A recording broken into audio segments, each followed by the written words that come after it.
Good morning. Today is 6th December 2024 Friday. Wisdom of word of God morning ડિવોશનમાં આપ સર્વનો આવકાર કરવામાં આવે છે અને પ્રેમી સલામ પાઠવવામાં આવે છે. આજે સવારે આપણે પ્રભુના વચનોમાંથી નીતિ વચનોનું પુસ્તક અને એનો 11મો અધ્યાય અને એની 15મી કલમ ઉપર પ્રભુનું વચન આપણે જોવા માગીએ છીએ. પ્રોવર્બ્સ ચેપ્ટર 11 વર્સ 15 અને પ્રભુનું વચન આ પ્રમાણે કહે છે, પારકાનો જામીન થનારને ખેદ થશે, પણ જામીનગીરીને ધિક્કારનાર નિર્ભય છે. પ્રભુનું વચન છે.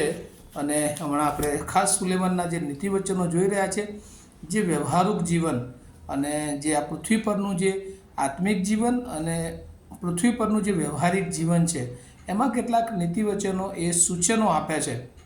અને આજે ખાસ કરીને જે સાવચેતી અથવા વોર્નિંગ એ આપણને આપે છે ને, એ ખાસ શબ્દો સંબંધી સ્પીચ અવોઇડ પ્લેજીસ. અને એટલે ઘણી બધી વાર આપણે શબ્દોથી એ વચન આપી દઈએ છીએ બીજાને, અને એમાં ઘણી બધી વાર એ આપણે કંટ્રોલમાં આવી જઈએ છીએ, બંધનમાં આવી જઈએ છીએ. અને શૈતાન ઘણી બધી વાર આ જામીનગીરીમાં આપણને એ ફસાવી દે છે. અને એટલે આજે સવારે નીતિવચનના જે વચનો છે અને એમાં જે આપણે જોયું કે પારકાનો જામીન એ જે લોકો થાય છે એ હંમેશા એ ખેદ અનુભવે છે, એ લોકો મુશ્કેલીમાં આવે છે. NIV વર્ઝનમાં તો લખ્યું છે, he who puts up security for another will surely suffer. જેઓ બીજાના માટે એ જામીન થાય છે અને એ લોકો હંમેશા એ મુશ્કેલીમાં જ આવે છે. કારણ કે જામીન થવું એટલે શું? તો બીજાના વતી ગેરંટી આપી. અને ખાસ કરીને આ પૃથ્વી પર જો સંબંધોને એ નુકસાન પહોંચાડનાર કોઈ બાબત હોય તો એ ગેરંટી. બીજાઓને માટે આપણે જ્યારે ગેરંટી લઈએ છીએ અને ત્યારે એ ખાસ કરીને અજાણ્યા લોકો કે જેઓને આપણે ઓળખતા નથી, જેઓની સાથે આપણે કોઈ સંબંધો નથી, પણ તેઓના નાણાકીય બાબતોની જ્યારે આપણે એ ગેરંટી લઈએ છીએ ત્યારે એ ફસાઈ જઈએ છીએ. અને સુલેમાન એ નીતિવચનો પ્રમાણે કહે છે કે કોઈના પણ જામીન ન થવું જોઈએ. અને જે લોકો જામીન થાય છે એને ફુલિશ મેન અથવા તો મૂર્ખ માણસની ગણતરીમાં તે લે છે. કારણ કે જે લોકો એ બીજાને નાણાકીય બાબતોમાં જામીન એ માંગતા હોય છે, ગેરંટી માંગતા હોય છે, એ બે બાબતો એમનામાં હોય છે. એક તો એ લેઝી હોય છે, આળસુ હોય છે, અને બીજી બાબત તેઓ અનસ્ટેબલ એટલે અસ્થિર હોય છે.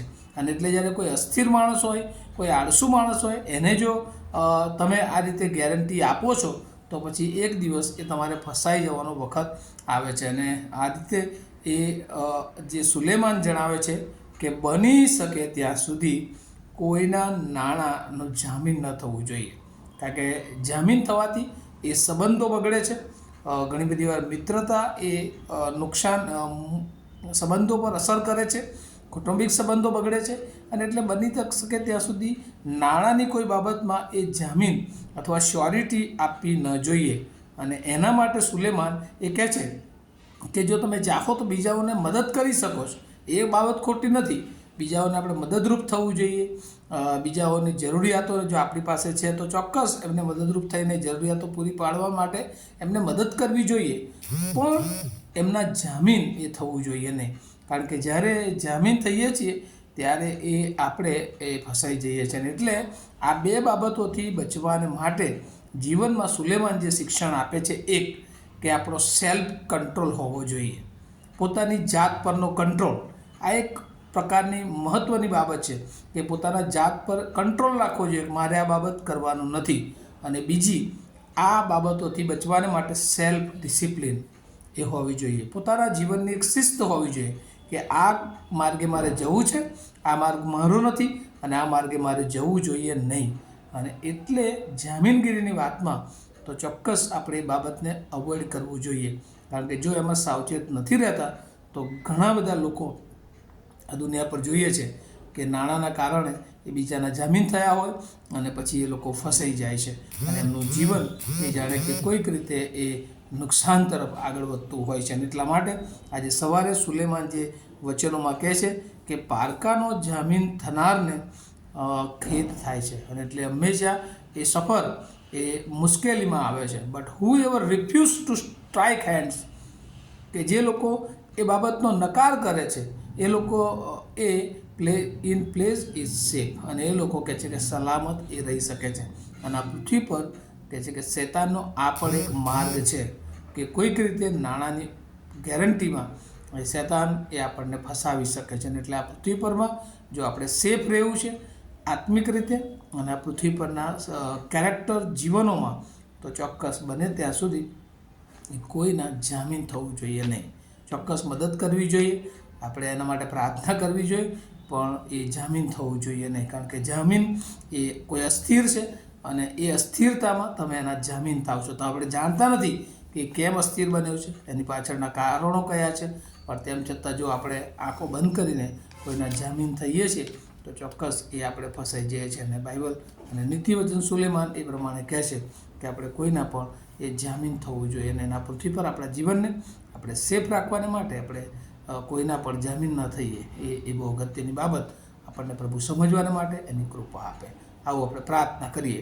અમારા જીવંત અને દયાળુ ઈશ્વર, અમે તમારો બહુ આભાર માનીએ છીએ, કારણ કે શૈતાનની જુદી જુદી સ્કીમોમાં ઘણી બધી વાર અમે ફસાઈ જઈએ છીએ, અને એમાં પણ પ્રભુ ખાસ જામીન, ફાઇનાન્શિયલ શ્યોરિટી ઘણી બધી વાર અમે લોકોને આપી બેસીએ છીએ. એ શબ્દોથી હોય, એ લખાણમાં હોય, અને પછી એનો અંત પ્રભુ એ અમને દુઃખદાયક જ હોય છે, અમને મુશ્કેલીમાં લાવનાર હોય છે, અમને ફસાવી દેનાર હોય છે. ત્યારે એવી બાબતોથી દૂર રહેવાને માટે આજે મેં નીતિવચનમાંથી 2 બાબતો શીખ્યા કે આમાંથી અવોઇડ અમારી જાતને રાખવાને માટે અમે એક તો ખાસ અમારું સેલ્ફ કંટ્રોલ જાળવી શકીએ, અને અમારા જીવનોમાં દરેક બાબતને માટે સેલ્ફ ડિસિપ્લિન હોય એ અમને તમારી કૃપામાં આપો. અને આજે જે વચન આજે બધાએ સાંભળ્યું છે એ બધાને માટે પણ એ જામીન બાબતોથી દૂર રહેવા માટે તમારી કૃપામાં અમને મદદ કરો. મેં અમારા જીવનોને તમારા હાથોમાં જ સોંપતા મારી પ્રાર્થના ઈસુ પ્રભુના નામમાં સાંભળો અને તેનો સ્વીકાર કરો. Amen. Have a nice day to all of you. Thank you.